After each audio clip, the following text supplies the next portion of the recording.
नमस्कार। आज हम पढ़ने वाले हैं मेटल। मेटल का मतलब होता है धातु।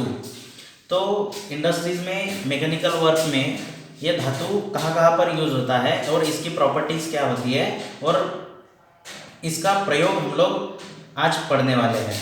तो धातु यह क्या है? धातु यह एक अयस्क होता है जिसे इंग्लिश में आयरन आर कहा जाता है। आयरन आर का मतलब होता है कच्चा लोहा, जो हम लोग खनिजों से प्राप्त करते हैं।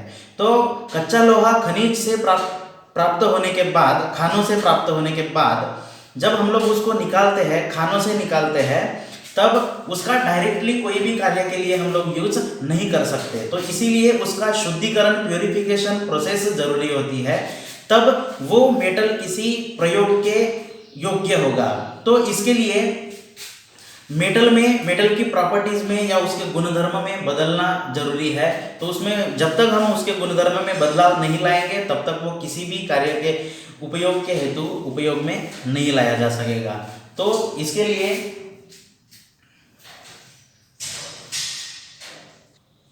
तो धातु का प्रयोग सबसे अधिक सभी सेक्टर में यूज किया जाता है। इलेक्ट्रिसिटी के लिए और बसेस बनाने के लिए, या ट्रेन के डिब्बे बनाने के लिए, हवाई जहाज बनाने के लिए, या छोटी सी सुई तक और इरेजर तक बनाने के लिए मेटल का यूज किया जाता है। तो इसके लिए मेटल यह एक पारदर्शक धातु होता है जो ठोस मतलब सॉलिड इसके रूप में मिलता है। तो इसके कारण हम लोग उसको प्यूरिफिकेशन प्रोसेस के बाद उसके योग्य स्थिति बदलने के लिए या उसका गुणधर्म बदलने के लिए हम लोग उसके ऊपर हीट ट्रीटमेंट मतलब उष्णतोपचार किया जाता है। तो उस उष्णतोपचार प्रक्रिया का इसके ऊपर क्या प्रभाव पड़ता है? तो किसी भी काम के लिए हम लोग जब मटेरियल का सिलेक्शन करते हैं, तो वो कार्य के ऊपर डिपेंड करता है कि हम लोग यहाँ पर किस तरीके का मटेरियल यूज कर रहे हैं। तो इसके आगे हम लोग पढ़ने वाले हैं कि प्रॉपर्टीज ऑफ मेटल। तो प्रॉपर्टीज ऑफ मेटल में मुख्यतः धातु के 3 गुणधर्म होते हैं। जो पहला होता है फिजिकल प्रॉपर्टीज ऑफ मेटल, दूसरा होता है केमिकल प्रॉपर्टीज ऑफ मेटल और तीसरा होता है मैकेनिकल प्रॉपर्टीज ऑफ मेटल। तो हम लोग एक के बाद एक स्टेप बाय स्टेप पढ़ेंगे। कि सबसे पहला पढ़ेंगे कि फिजिकल प्रॉपर्टीज ऑफ मेटल। तो फिजिकल प्रॉपर्टीज ऑफ मेटल में सबसे पहला पॉइंट है कलर। तो फिजिकल प्रॉपर्टीज ऑफ मेटल मतलब मेटल की, धातु की भौतिक गुणधर्म होता है। और बाद में केमिकल का मतलब होता है रासायनिक और मैकेनिकल का मतलब होता है यांत्रिक। तो इस प्रकार धातु के मुख्य 3 गुणधर्म है। तो उससे सबसे पहला हम लोग पढ़ने वाले हैं फिजिकल प्रॉपर्टीज ऑफ मेटल का मतलब होता है धातु के भौतिक गुणधर्म। तो धातु के भौतिक गुणधर्म मतलब जो हम लोगों को जो भी धातु पाए जाते हैं, जो भी खानों से धातु पाए जाते हैं, उसमें हम लोग कोई भी बदलाव नहीं कर सकते। वो एनवायरनमेंट में जैसे के वैसे ही यूज होते हैं। उसमें उसके गुणधर्म में हम लोग कोई भी बदलाव नहीं मिलते। वो वातावरण से हम लोगों को ऑलरेडी जैसे के वैसे मिलते हैं। तो इस प्रकार के धातु के गुणधर्म को भौतिक गुणधर्म कहते हैं। जैसे कि फॉर एग्जाम्पल पहला है कलर। जो भी धातु में भौतिक गुणधर्म होता है, जो कलर होता है, जो धातु के कलर को हम लोग बदल नहीं सकते। तो कलर से हम लोग उस धातु को पहचान भी सकते हैं कि धातु का नाम क्या है। तो ये सबसे पहला गुणधर्म है कलर। दूसरा वेट। तो धातु का वेट भी हम लोग बदल नहीं सकते। वो ऑलरेडी नेचुरली धातु का वेट, वजन जो होता है, वेट होता है, वो धातु में वजन से भी धातु को पहचानने के लिए पहचाना जा सकता है। फॉर एग्जाम्पल के लिए माइल्ड स्टील और एल्यूमिनियम। तो एल्यूमिनियम माइल्ड स्टील की तुलना में हल्का है। तो ये दोनों का वेट क्या है? डिफरेंट है। तो ये धातु का कौन सा गुणधर्म हुआ? भौतिक गुणधर्म हुआ, फिजिकल प्रॉपर्टीज ऑफ मेटल हुआ। बाद में स्ट्रक्चर मतलब उसका बनावट या उसके बनावट के ऊपर मजबूतनेस होता है। तो अभी मैंने उदाहरण दिया था एल्यूमिनियम का और माइल्ड स्टील का। तो एल्यूमिनियम यह माइल्ड स्टील की तुलना में ये इतना वेट सहन नहीं कर सकता। तो माइल्ड स्टील यह ज़्यादा मजबूत होता है और एल्यूमिनियम ये कम। तो ये इसके स्ट्रक्चर के ऊपर से भी धातु को पहचाना जा सकता है। बाद में कंडक्टिविटी का मतलब प्रवाहता, या हीट हो या इलेक्ट्रिसिटी हो, दोनों में से ही धातु में क्या गुणधर्म होता है? प्रवाहता होता है। किस धातु में अधिक कंडक्टिविटी होती है और किस धातु में कम होती है। लेकिन धातु में जो कंडक्टिविटी मतलब प्रवाहता ये गुणधर्म होता है वो भौतिक गुणधर्म होता है। उसके बाद में मैग्नेटिक प्रॉपर्टी, मैग्नेटिक मतलब चुंबकत्व, तो मैग्नेटिक प्रॉपर्टीज धातु में होती है। तो धातु में दो प्रकार के धातु होते हैं, एक फेरस मेटल और दूसरा non ferrous metal. Non ferrous metal यह होता है जिसमें कार्बन की मात्रा नहीं होती है, और फेरस मेटल का मतलब यह होता है कि जिसमें कार्बन की मात्रा होती है। तो फेरस मेटल में मैग्नेटिक प्रॉपर्टीज होती है, नॉन फेरस मेटल में मैग्नेटिक प्रॉपर्टीज नहीं होती है। नॉन फेरस मेटल में मैग्नेटिक प्रॉपर्टीज नहीं होने का कारण उसमें कोई भी कार्बन की मात्रा नहीं होती है।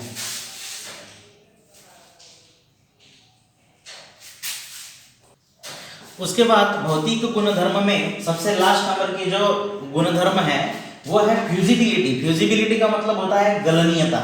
यह धातु का वह गुणधर्म है जिससे किसी भी धातु से हम लोग कास्टिंग के पार्ट बनाते हैं। कास्टिंग के पार्ट बनाते समय धातु को क्या करते हैं, पिघलाते हैं। पिघला के उसको एक कास्टिंग बॉक्स में भर दिया जाता है। तो फ्यूजिबिलिटी ये गुणधर्म ये दर्शाता है कि हर एक धातु का जो मेल्टिंग पॉइंट होता है वो अलग अलग होता है। तो मेल्टिंग पॉइंट का मतलब होता है गलनांक। जो धातु पिघल कर लिक्विड फॉर्म में बदलने लगता है वो धातु का मेल्टिंग पॉइंट होता है, गलनांक होता है। तो फ्यूजिबिलिटी ये धातु का वह गुणधर्म है जहां पर हर एक धातु अलग अलग मेल्टिंग पॉइंट पर पिघलता है। जैसे कि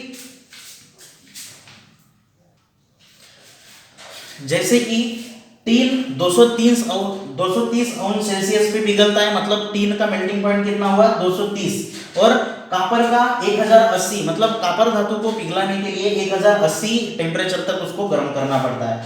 बाद में कास्ट आयरन 1250 अंश सेल्सियस तक उसका मेल्टिंग पॉइंट होता है, मतलब कास्ट आयरन को पिघलाने के लिए 1250 अंश सेल्सियस तक धातु को हीट करना या गर्म करना जरूरी होता है।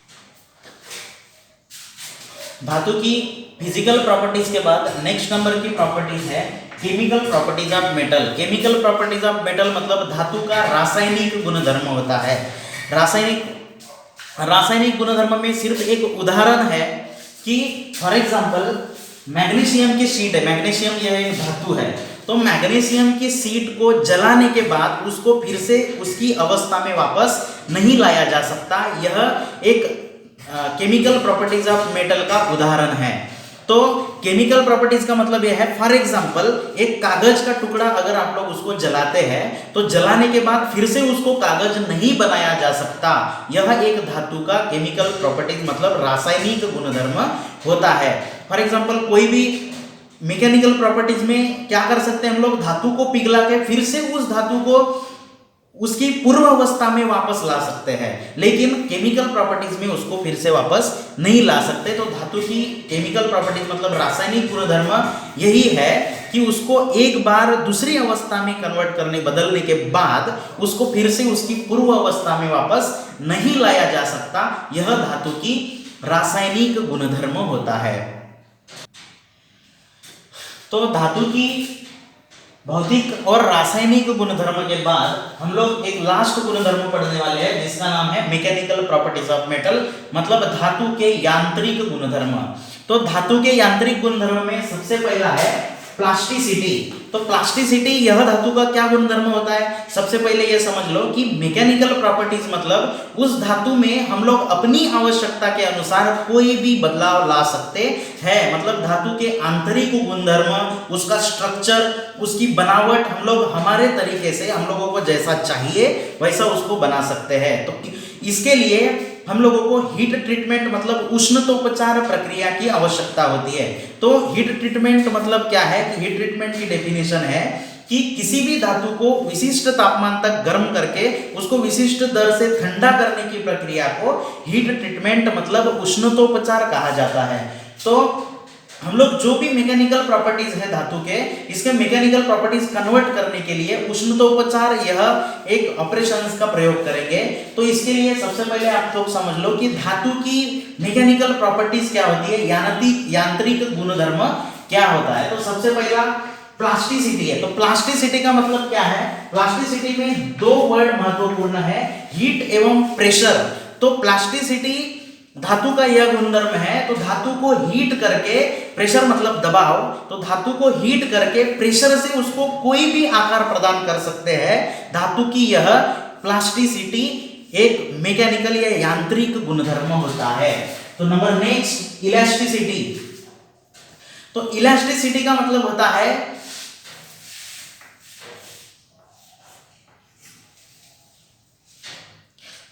हाँ, तो इलास्टिसिटी का मतलब होता है लचीलापन। तो लचीलापन मतलब फॉर एग्जांपल के लिए है रबर। अगर हम लोग रबर या स्प्रिंग, ये दो धातु में क्या होती है, इलास्टिसिटी यह गुणधर्म होता है। तो रबर को हम लोग जब उसको खींचेंगे तो वो अपनी पूर्व अवस्था बदल देगा, और उसमें जब खींचने के बाद उसका जो तनाव होता है वो छोड़ देंगे तो वो अपनी पूर्व अवस्था में वापस आ जाएगा। तो धातु का यह इलास्टिसिटी गुणधर्म होता है। तो इलास्टिसिटी, हम लोग जब स्प्रिंग बनाते हैं तो स्प्रिंग टेंशन देने के बाद वो अपनी पूर्व अवस्था से बाहर हो जाता है, और जब उसका स्प्रिंग टेंशन छोड़ दिया तो वो अपनी फिर से पूर्व अवस्था में वापस आ जाता है। तो धातु की इस प्रकार की जो भी गुणधर्म होते हैं उसे क्या कहते हैं, इलास्टिसिटी कहते हैं। तो इलास्टिसिटी के बाद नेक्स्ट गुणधर्म है मैलेबिलिटी। मैलेबिलिटी का मतलब होता है आघात वर्धनीयता। मैलेबिलिटी का मतलब क्या होता है, आघात वर्धनीयता। तो मैलेबिलिटी धातु का वह गुणधर्म है, इसके ऊपर हैमरिंग करके या आघात करके जो भी धातु की सीट बना सकते हैं। तो धातु में यह गुणधर्म होना चाहिए। तो सीट मतलब विदाउट ब्रोकन, न टूटते हुए उस धातु की हम लोग सीट बना सकते हैं। तो इसके लिए धातु कैसे होना, मैलिएबल होना। मैलिएबल का मतलब सॉफ्ट। तो उसमें धातु को हम लोग किसी भी शेप में उसकी सीट बना सकते हैं विदाउट ब्रोकन, हैमरिंग करके। तो धातु की इस प्रकार की गुणधर्म को मैलेबिलिटी कहते हैं। तो जैसे मैलेबिलिटी गुणधर्म होने के कारण धातु को सीट बना सकते हैं, वैसे ही नेक्स्ट गुणधर्म है डक्टिलिटी। जैसे हम लोग मैलिएबल धातु से पतली सीट या चादर बनाते हैं, वैसे ही डक्टिलिटी से विदाउट ब्रोकन एक तार बना सकते हैं, लंबा तार बना सकते हैं। तो यह धातु के गुणधर्म को डक्टिलिटी कहा जाता है। तो मैलेबिलिटी में विदाउट ब्रोकन सीट बना सकते हैं, तो डक्टिलिटी में विदाउट ब्रोकन तार बना सकते हैं। यह मैलेबिलिटी और डक्टिलिटी का डिफरेंट है। तो डक्टिलिटी गुणधर्म के बाद नंबर नेक्स्ट है हार्डनेस। हार्डनेस मतलब कठोरता। तो कठोरता धातु का यह गुणधर्म होता है कि जो भी हम लोग किसी धातु पर हैमरिंग करेंगे या स्ट्रिकिंग करेंगे तो इसका प्रभाव कोई भी धातु के ऊपर नहीं होगा, वो अपनी पूर्व अवस्था नहीं बदलेगा। फॉर एग्जांपल हार्डनेस अगर गुणधर्म चेक करना है तो चेक करने के लिए किसी धातु के ऊपर अगर हम लोग हैमरिंग करेंगे तो हैमरिंग करने के बाद जितनी जोर से हम लोग उस धातु के ऊपर हैमरिंग करेंगे उतनी ही जोर से वो रिटर्न आएगा, मतलब एक्शन और रिएक्शन। ये इस धातु के इस गुणधर्म को हार्डनेस कहते हैं। और किसी भी कोई भी एक्टिविटीज से उस धातु के ऊपर क्रैचेस एवं खराश नहीं आएंगे। उसके बाद है टफनेस। तो टफनेस धातु का वह गुणधर्म है कि सबसे अधिक टफनेस गुणधर्म इसके लिए यूज, टफनेस गुणधर्म वाला धातु इसलिए यूज किया जाता है जहां पर बार बार धातु को मोड़ने की या बेंड करने की आवश्यकता होती है। तो धातु को बेंडिंग करते समय धातु क्रैक नहीं होना चाहिए, इसलिए उस धातु में टफनेस यह गुणधर्म इंक्रीज किया जाता है। उसके बाद में ब्रिटलनेस। ब्रिटलनेस का मतलब होता है ठिसूड़। तो ब्रिटल का मतलब है इसमें वेट सहन करने की क्षमता ज्यादा होती है, लेकिन अगर उसकी क्षमता से अधिक वेट होता है तो वो टूट जाती है। तो धातु का ब्रिटलनेस ये गुणधर्म है। फॉर एग्जांपल ग्लास को अगर ऊपर से नीचे फेंकेंगे तो ग्लास बेंड नहीं होगी, वो धातु के असंख्य अनेक टुकड़े हो जाएंगे, मतलब क्रैक हो जाएंगे। तो इस प्रकार के गुणधर्म को ब्रिटलनेस कहा जाता है। फॉर एग्जांपल ये चाक है, चाक मैं तोड़ने के बाद ये बीच में से टूट जाएगा, ये बेंड नहीं होगा। तो इस प्रकार के गुणधर्म को ब्रिटलनेस कहा जाता है। जो भी धातु के ऊपर आघात करने के बाद वो बीच से टूट जाती है, उसके दो टुकड़े हो जाते हैं, इस प्रकार के धातु के गुणधर्म को ब्रिटलनेस कहा जाता है। और धातु का मैकेनिकल प्रॉपर्टीज में लास्ट प्रॉपर्टीज है टेनेसिटी। तो टेनेसिटी धातु की यह प्रॉपर्टीज होती है जिस मटेरियल को खींचने के बाद भी उसके ऊपर कोई भी असर नहीं होता है, खींचने के बाद वो टूटता नहीं है, तो उसमें खींचाव शक्ति ज्यादा होती है, तो वो कॉम्प्रेस मतलब अपनी पूर्वावस्था बदल देगा, लेकिन अपनी कोई भी जो मैकेनिकल प्रॉपर्टीज होती है उसमें कोई भी एक क्रैक वगैरह नहीं आएंगे।